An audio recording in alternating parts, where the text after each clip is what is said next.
There are producers who are rich, that have worked on amazing projects, that have a crazy catalog, that have a crazy legacy that people don't talk about because they're not in front of the cameras. And you don't ever have to be on camera. The hand puppet, that could be viral.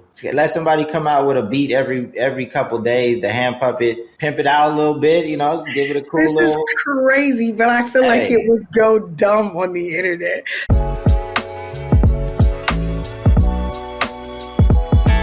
Gemini 2 Fly on Twitter says music producers should be marketing themselves with PR and rollouts the same way artists do. I'm so ready to work on this. And I'm ignorant. I don't know who this person is saying. So yeah, she's saying producers should market themselves the way rappers do, with these big rollouts and blah, blah, blah. Do rappers even have big rollouts these days? Like, what? Rappers need to get back to figuring out the rollout. I mean, I'm not a big PR. I'm not a big PR person. I know publicists don't like when I talk, but typically for me, like a PR person is like the last person on your team once you have some pretty decent traction, because you can get a lot of, I guess these days it's maybe podcast appearances, be on the radar, and you can get on some of these platforms without having like a proper PR person. So it just takes a little effort, you starting to build some traction, get your messaging out there, and then things start to fall in place. When we hired a PR person, like they were helpful, but we were at a point where we were receiving a lot of requests. So it was like helping us organize these requests, helping us figure out which ones we should actually respond to, things like that. But I don't even see artists with like dope rollouts. So, what if producers are doing, what's an example of a producer outside of but Metro is releasing like actual projects. Is she talking about like?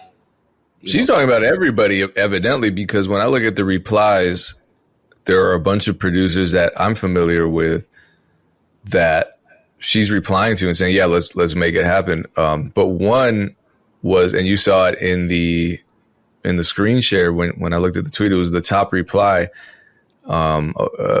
Twitter user replied and said, Deputy did this during the On My Mama run following the Grammy noms, and I thought it was a genius move, which is a great example and also a terrible example, because Deputy, prior to working on this Grammy-nominated huge hit song, which is amazing, by the way, I play it in the clubs all the time, the Victoria Monet record. Prior to that, it's not like he came out of the woodworks and is just doing this run suddenly. He had produced for Rihanna previously to that. So I would imagine you produce for Rihanna. There are a lot of open doors in terms of a PR campaign for you. And maybe he didn't, I don't know. Maybe he didn't take advantage of it back then. I think he did, because it's Rihanna. Like, if you're involved in a project that massive, media wants to talk to you. They do. So I'm not saying it was easy to do that kind of run, but it's at least easier than, say, the producer who just made a record with his cousin for the first time, and they have one song on Spotify to do. They're not going to go on a press run. And I don't think that's what she's saying. I just don't want to get it twisted with producers that are reading this. Like, I got to go on a press run because I got 10 beats on YouTube. No, you don't.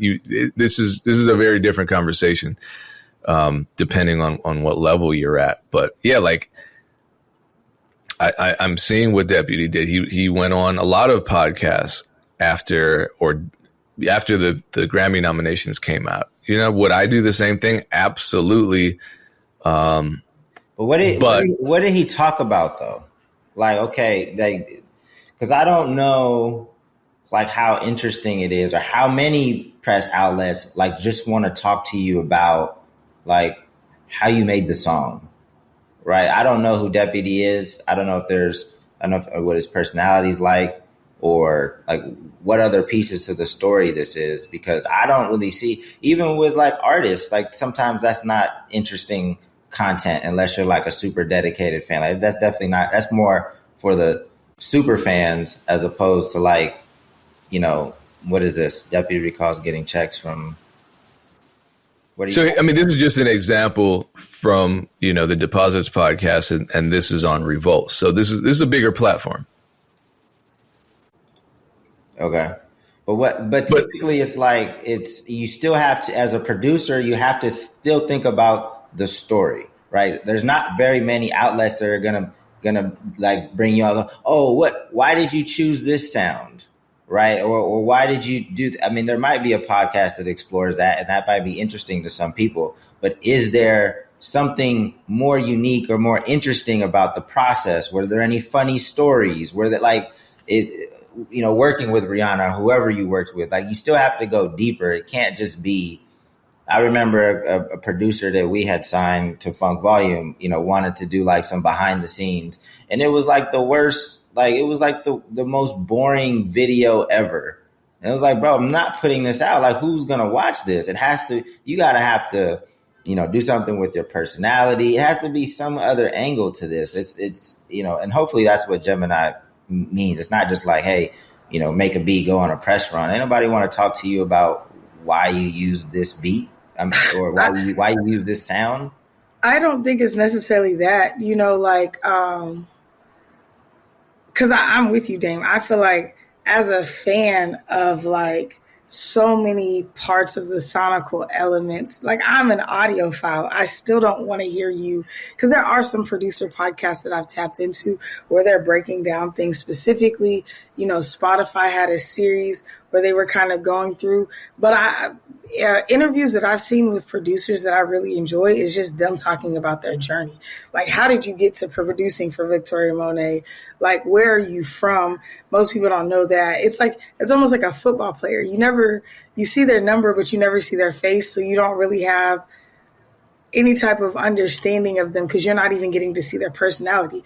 Whereas basketball players, you see their facial expressions all the time. So you may think that you're more interested. You know what I'm saying? It's like, I feel like that's how the producer thing is. It's like, we never see your face. We never really know who you are. We may or may not hear your tag. And even if we hear your tag, your name may not be in your tag. So, I think that when there is an interesting personality and they're talking about their journey and connecting those dots, then I'm very interested. So I don't think this is a bad idea. I just think that most producers who are going to respond to this are similar to artists who respond to Payne's tweets that don't have enough up under their belt to make it of interest. And I agree, as far as artists, like I'm working with the artist team right now, and I keep telling them it doesn't matter how many places that I can get you. Like, if they're bored, they're not going to run the interview. Like same like what you're saying. It's like, it doesn't matter who I know or who I'm connected to. Y'all got to do the work to make sure the artist is interesting and people feel connected to that artist's story. And that can't just be the same 3-4, I got a new project out, I'm like, Nobody actually cares about that anymore. So I'm interested to see how this plays out. I don't necessarily get it, because not to say that producers are inherently boring. I'm just saying, do you have enough credits and enough of a journey to where you're interesting? Or do you have enough of a thought process and an intellect to hold a good conversation? Or do you want people to just ask you questions so you can feel important in that moment? Because I think even for me, a lot of comments that I get, people are like, well, who have you ever worked with that we know? People used to say that all the time in our comments about me. And I'd be like, it doesn't matter, because I have success stories. It doesn't matter that you know who the people are. I'm a successful music executive. And so I'm speaking from experience. I'm also intelligent, and I'm also creative. So I can make you interested in me, even if you've never heard anybody that I've ever worked with. But a lot of people live and die on association. So if you're not a good storyteller, if you don't know a ton about the music business, if you don't have a lot of relationships that can help parlay success, when you sit down, it doesn't matter that you produce for 30 of your homeboys and you're kind of making a living off of that. Nobody's going to care. And then I also am wondering, what are they going to be marketing? I think in the case of like producers who are connected to a big hit or a unique story with this song, that's a great PR run to go on, especially like in this case of this On My Mama track. But if you are not connected to a big record or some sort of incredible story that's already bubbling in media, what are you going to talk about? Are you going to, like Payne said, are you going to promote that you dropped a beat tape? And why would the masses be interested in that? So I think that's what I'm interested in. What's the end of the funnel? What are you promoting outside of the fact that you're a beat maker? And then are you inherently interesting or have something to offer the audience other than the fact that you have previously produced for other people? You know, what's interesting, as you're saying this, I'm starting to think about just the overall podcast economy. And, you know, we say everyone's a producer, everyone's a rapper. Well, everyone's a podcaster now. And there are so many podcasts out there, and I get invited on a lot of them, and I have to check them out. I'm like, damn, you've been dropping episodes and getting, 15 views on each one. I'm not a superstar, but at least our podcast, especially when we're putting it on streaming platforms, it was getting thousands of listens per episode. Every now and then we get the breakthrough one where it's hundreds of thousands, whatever. But there are just a lot of podcasts that aren't catching people for whatever reason. There are a lot of, as you said, Aaron, there are a lot of podcast guests that just aren't good at giving interviews. They're not good storytellers, and there's no reason for them to be on there. And, I interview a lot of producers. I have producers contact me like, hey, I don't have a hit, but I think it'd be really interesting if you interviewed me. I'm like, that's not how that works. I'm not looking for people with a hit. I'm looking for people with a story. I don't give a fuck about a hit. What happened? Oh, well, I'm working a job. I'm struggling to fit. Like, that's not interesting. I'm sorry. Tell me something cool that happened. What happened? What's your story? If you don't have a single hit song, but you have an incredible story about sound design or some kind of connection to, a software suite that you use, a DAW, just give me something to work with. You know what I mean? Like, I will seek out stories from people that no one's ever heard of. And then people in the comments are like, I've never heard of this person. It's like, I don't give a fuck. This story is incredible. And then it does well. And then there are also, podcasters and interviewers that have no business having a platform because they can't put, like you said, Aaron, I used to do interviews all the time, and a lot of them were text-based. Now and those were easy. Now everything's on video. I'm like, I got to be choosy. But a lot of those were the same fucking question. It was, how did you work with Jeezy? And it's like, I've told that story a million times. I'm doing other things. Let's talk about other things. So there are producer podcasts that are successful for a reason. Producer Grind, successful for a reason. But they also have an amazing vision for everything. They have a great content strategy. Their quality is great. And, they've interviewed everybody from me to Timberlands and to Metro. But, they're interviewing producers who have stories, but they're also producers themselves. And so they can speak the language and they ask the right questions. They don't just get someone in the studio and be like, oh, so like what, like how many beats have you made before? It's just, they ask great questions. You touch on the business, you touch on the story, you touch on the emotional elements of the journey. You touch on the celebrity connections. You touch on a lot. You touch on the nerdy producer stuff, plugins, all that.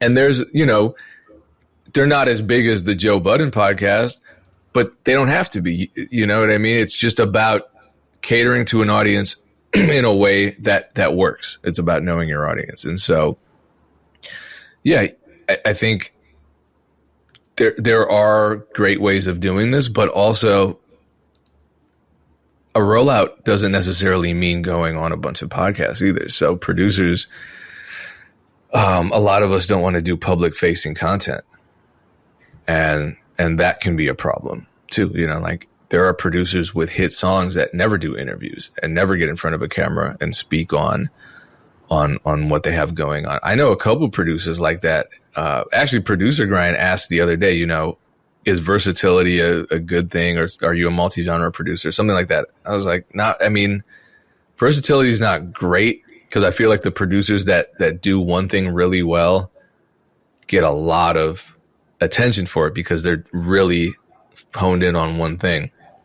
And it's easy to market that and tell that story. But there are producers, don't get me wrong, there are producers who are rich that have worked on amazing projects, that have a crazy catalog, that have a crazy legacy that people don't talk about because they're not in front of the cameras.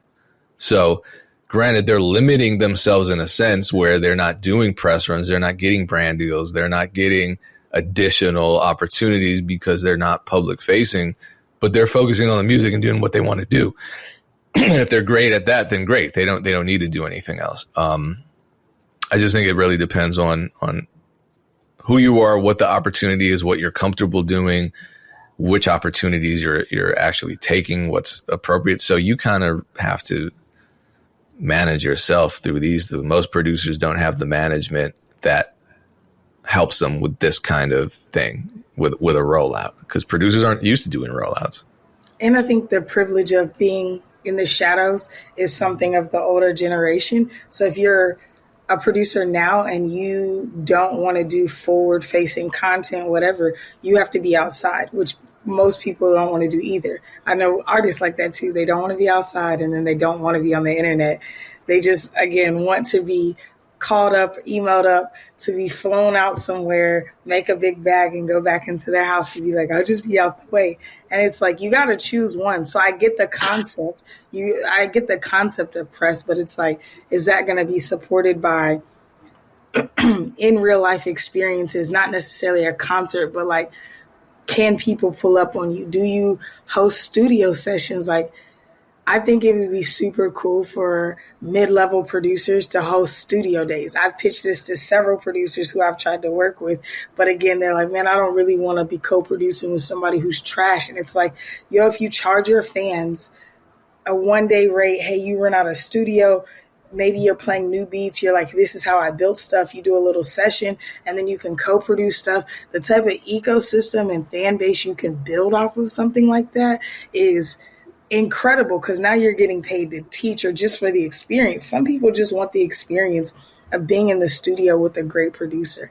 But then even when it comes to that, some producers will just throw that up on the internet. Like, come to the day in the studio and be like, yo, think through it, give it some finesse, give it a name, brand it well, partner with a few people, But I think there's a lot of options for producers to function as artists, which is what I think is my biggest takeaway from this. Like, what are some of the things that you can pull away from what artists do that you can do to grow your business and to grow your experiences with people?